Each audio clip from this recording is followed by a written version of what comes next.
Hello दोस्तों, आप सभी का स्वागत है लर्न इंडिया में। मैं हूं आपकी दोस्त और ये है आपका अपना चैनल। यहां हम सब करते हैं मिलकर पढ़ाई, क्योंकि पढ़ेगा इंडिया तभी तो बढ़ेगा इंडिया।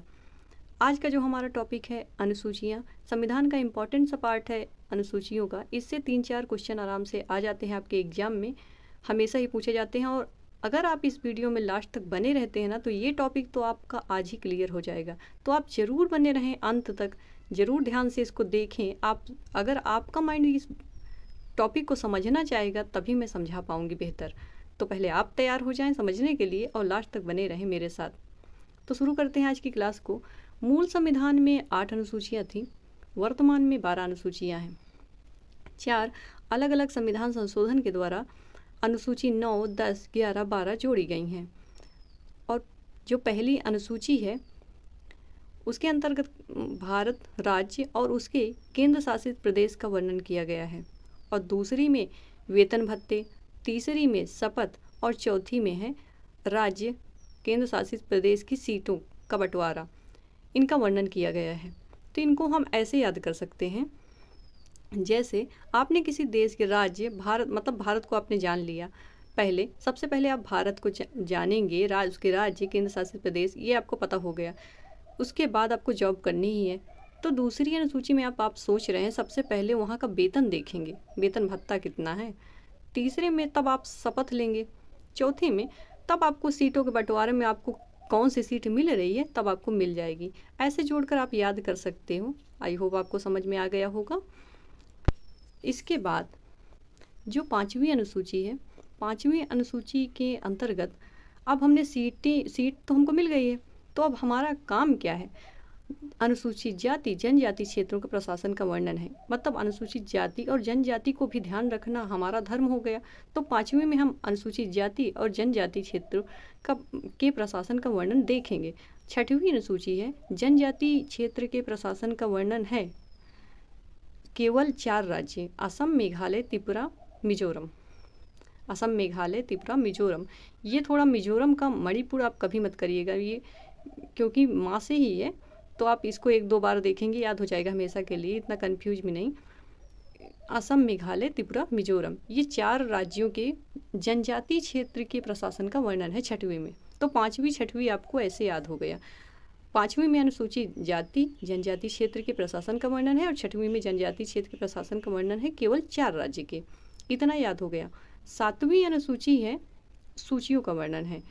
3 सूचियाँ हैं, संघ सूची, राज्य सूची, समवर्ती सूची। आपने किसी न किसी एग्जाम में इनका नाम जरूर अच्छे से सुना होगा कि ये किस सूची के अंतर्गत है।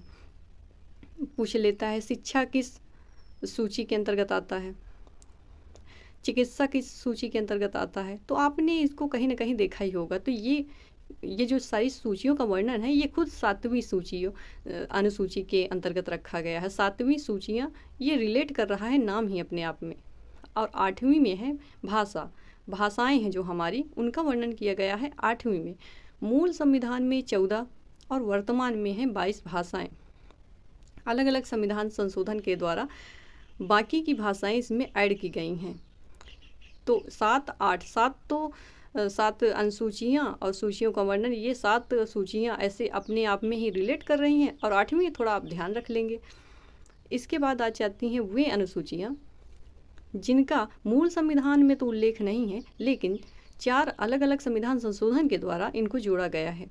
तो सबसे पहले है 9वीं अनुसूची। 9वीं अनुसूची पहला संविधान संशोधन हुआ था 1951 में। इसके अंतर्गत ये भूमि सुधार को लाया गया। भूमि सुधार उस समय पहले वो जमींदारी व्यवस्था उन सबको ख़त्म करने के लिए भूमि सुधार लाया जा रहा था। मतलब जो प्रयास किया जा रहा था सब कुछ सुधारने का, तो उसमें बहुत सारी दिक्कतों का सामना करना पड़ रहा था। इसलिए ये भूमि सुधार ये अनुसूची आई। इसके अंतर्गत कहा गया कि हाँ, एक नियम, एक शेड्यूल बनाया गया और 9वीं अनुसूची के अंतर्गत रखा गया। तो ये कब आया था? 1951 में आया पहला संविधान संशोधन। 10वीं है दल बदल। 10वीं दल बदल रिलेट कर ही रहा है। 10वीं दल, 10 और दल है ना। तो 10वीं अनुसूची 52वां संविधान संशोधन हुआ 1985 में दल बदल को लेकर। जब उस समय जब ये अनुसूचियाँ बन रही थी या पूरा सब काम शुरू ही हुआ था, तब नए नए मतलब दल बन रहे थे डेली। और राजनीति पार्टियां बन रही थी, तो वो कभी भी एक पार्टी से दूसरी पार्टी में भाई उनका मन मुटाव हो गया, कुछ भी हुआ तो इधर उधर हो जा रहे थे, जिससे समस्याएं हो जाती थी। तब ये 10वीं अनुसूची 52वां संविधान संशोधन हुआ और इसके अंतर्गत कहा गया कि अगर आप चुनाव से पहले दल बदल करते हैं तो ठीक है, पर चुनाव के बाद आप इधर दल बदल नहीं कर सकते हैं। दल बदल यानी मन बदल हो गया तो आप ये नहीं कर सकते हैं। 11वीं अनुसूची आई, 11वीं और 12वीं आप साथ में याद रखिए। 11वीं अनुसूची आई, 73वां संविधान संशोधन हुआ था 1992-93, पंचायती राज व्यवस्था से संबंधित है। 29 कार्य क्षेत्र हैं।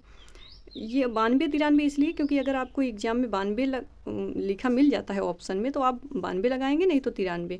92 में ये संसद में पेश किया गया था और 93 में 21 अप्रैल 1993 में ये लागू किया गया पंचायती राज व्यवस्था। 29 कार्य क्षेत्र हैं इसके।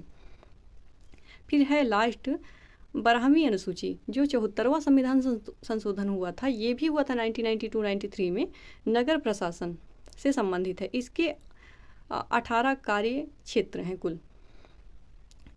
तो जो ग्रामीण इलाके में जो पंचायती राज व्यवस्था होती है उनके कुछ अपने से मतलब ऐसे ही रिलेट करने के लिए से बोल रही हूँ कि ऐसे ही मतलब उनके कुछ ज़्यादा ही कार्य होते हैं, तो वो 29 कार्य क्षेत्र हो गए। और जो नगर प्रशासन है उसके मेन कार्य हैं, इसलिए वो कम है 18। तो 29-18 ऑप्शन में आपको दोनों मिलेगा ही। तो 29 है पंचायती राज व्यवस्था के और नगर प्रशासन के विषय हैं, कार्य क्षेत्र हैं 18। इस तरह आप आराम से 1-2 बार इसको देखेंगे, बस आपको सुनना ही है, बस याद हो जाएगा हमेशा के लिए। आप इसमें भी अब कोई ट्रिक ना बनाने लग जाइएगा इसमें भी, क्योंकि अब जब आप ट्रिक बना लेते हैं ना तो फिर उस ट्रिक को याद करते हैं कि इस ट्रिक से कैसे रिलेट था, तो ज़्यादा दिक्कत होती है। तो जो शब्द इसी में लिखे हैं आप बस उनको आपस में रिलेट कर लीजिए तो बड़ी आसानी से याद हो जाता है। 9वीं 10वीं 11 12 ये जो संविधान संशोधन के द्वारा जोड़ी गई 4 अनुसूचियाँ हैं, तो 12 तक हैं, इतना तो आपको याद हो गया। संविधान संशोधन पहली जो 9वीं अनुसूची हो पहला ही है, उसके बाद 1951 में वो आया, तो 1952 नहीं 52 संविधान संशोधन है जो 1985 में आया। उसके बाद 73वां, फिर 74वां, ये क्रम से आप याद कर लेंगे तो बड़ी आसानी से ये याद हो जाएगा। तो मैं मिलती हूँ आपको अगले वीडियो में लेकर कुछ इम्पोर्टेंट सा टॉपिक। जय हिंद।